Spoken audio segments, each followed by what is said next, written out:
Hello, ladies and gentlemen. I'm going to do an updated version of the Dirty Harry fly. This fly is primarily designed for saltwater, but has definitely proven it works in freshwater as well. Caught over 80 different species and counting. So it's definitely, to me, the ultimate confidence fly. It imitates basically whatever you want it to imitate, depending on how you fish it. By that I mean, in the Outer Banks, we fish mostly redfish, sheep's head, speckled trout, flounder. So it's a lot of sight fishing. So when you're out sight fishing, you get keyed on what the fish are actually feeding on.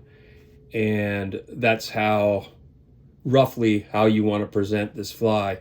If you see they're feeding on crabs, which they'll always prefer a crab, pretty much over anything. We have these small juvenile crabs that it's a crab sanctuary at the inlet, and they're just kind of working their way over the flats, kind of mid water column to upper water column, and they're the same profile as this fly, almost exactly, and they swim usually with one arm out, which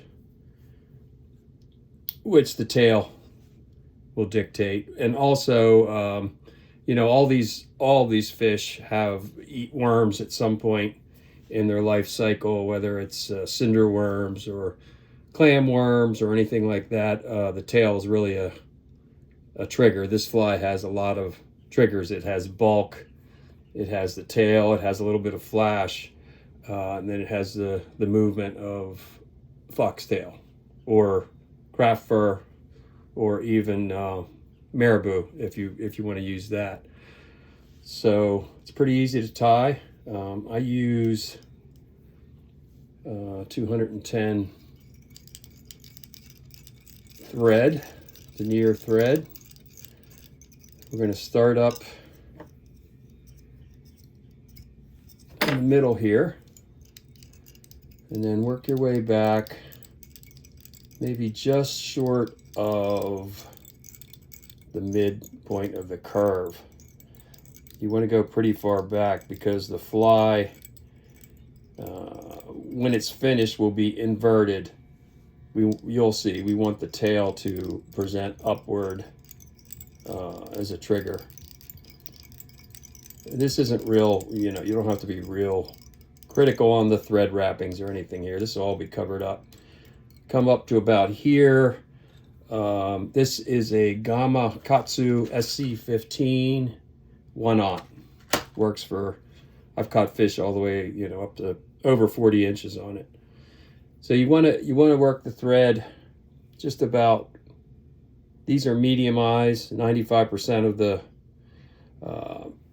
flies I tie are medium eyes. That gives it a good plop when it hits the water. It also gives it good movement. It's heavy enough to move vertically through the water. If you're fishing in South Carolina around oyster beds or Spartina grass, go with the small eyes or B-chain eyes, and make it weedless, and it just crushes down there. So it's about one eye length back. It's further back than you think. Just put a little bump there, and you can do this whatever way you're used to doing it is fine. This is just how I prefer to do it. I put a little bit of glue. That's probably a little too much. And then I come in here, do like 4 wraps like that. Then I go under 2 wraps. Then it will be kind of tight. I kind of turn it straight. Do about 4 wraps that way. Now we're starting to make sure it's straight before you start going. That's pretty good. We're going to do cross wraps, helicopter, cross wraps. And it's really important to go under the eyes. That's what really tightens the eyes onto the shank of the hook when you pull all those threads together. Okay. Next, we're going to get a piece of 2-inch piece of ultra chenille, standard width. Seems to work just right. You want to burn the end a little bit for durability.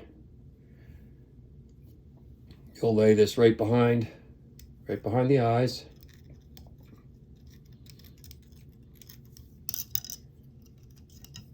Tie that in. Like I said, you're going to go back around the bend of the hook a little bit, which will present the tail in an upward fashion when you fish it. Okay. Now you could just tie one piece of foxtail on here and be done with it. I like to, on this particular version, which is the dark brown and orange, I like to put a little hot spot of fuchsia right on its belly here. So we're just going to kind of lay that like that. Wrap back a little bit and then fold it towards the back and then come up right behind the eyes. At this point, I'm just going to flatten that little tip off there. Now I'm going to use some of this EP Thunderstruck. I like the backcountry color for almost every color fly I do. It's perfect. Just grab a little bit of this, and you can adjust this, according to what time of year you're fishing and how much flash you think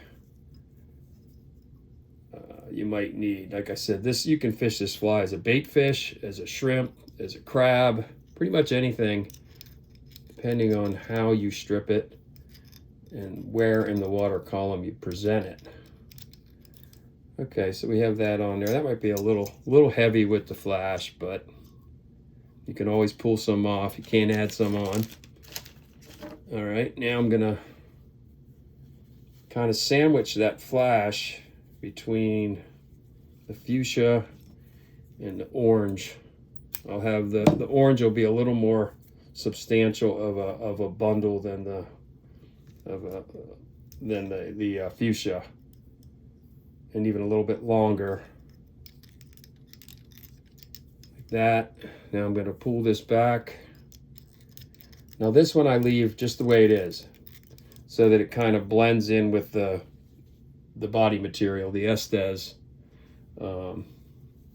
which is right here. This is dark brown, and it's the opal, so it's got the little bit of flash in there, and it's the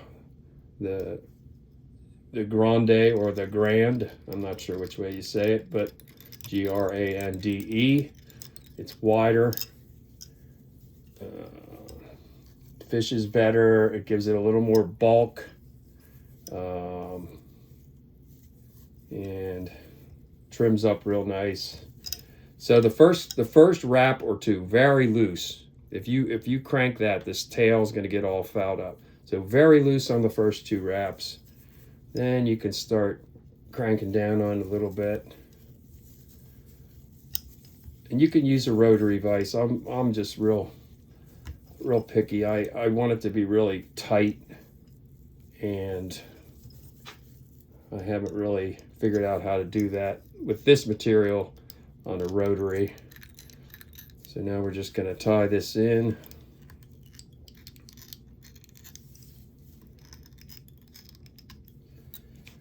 Come up here, cut this, careful not to cut the thread.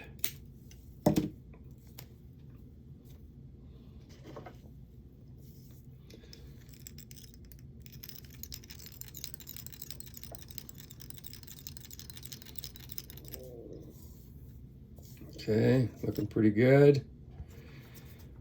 Now we're just gonna put a little whip finish. And you'll notice I have like I said, the eyes set back a little bit. I've adjusted that from my original, just because it pushes a little more water that way. And it also puts the eyes closer to the center of the fly, so it has more of a bobbing motion to it. Moves the tail better. I'll do two. I'll do one just for good measure here.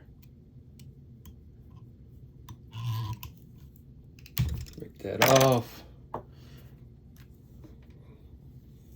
Put our resin on here. Just realized I'm doing this without glasses, which is kind of scary, but it seems to be working.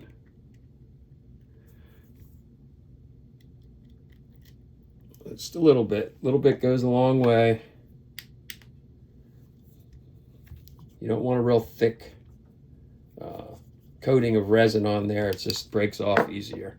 There you go. Dirty hairy fly. Now, we're not quite done yet.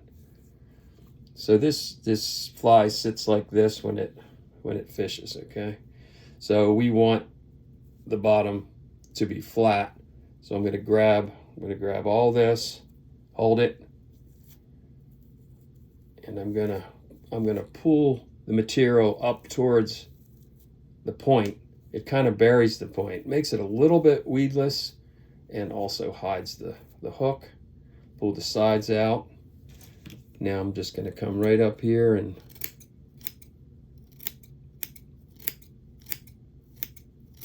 trim that nice and flat. See how flat that is? It lays, you can't see it, lays perfectly. And just for good measure, make sure you grab everything, the tail, everything. You don't want to burn your fly up at the last second. Just come in here with a lighter, and then I'll rub it against the bench. It makes it real nice and flat. Sits perfectly. That fly right there will catch pretty much anything.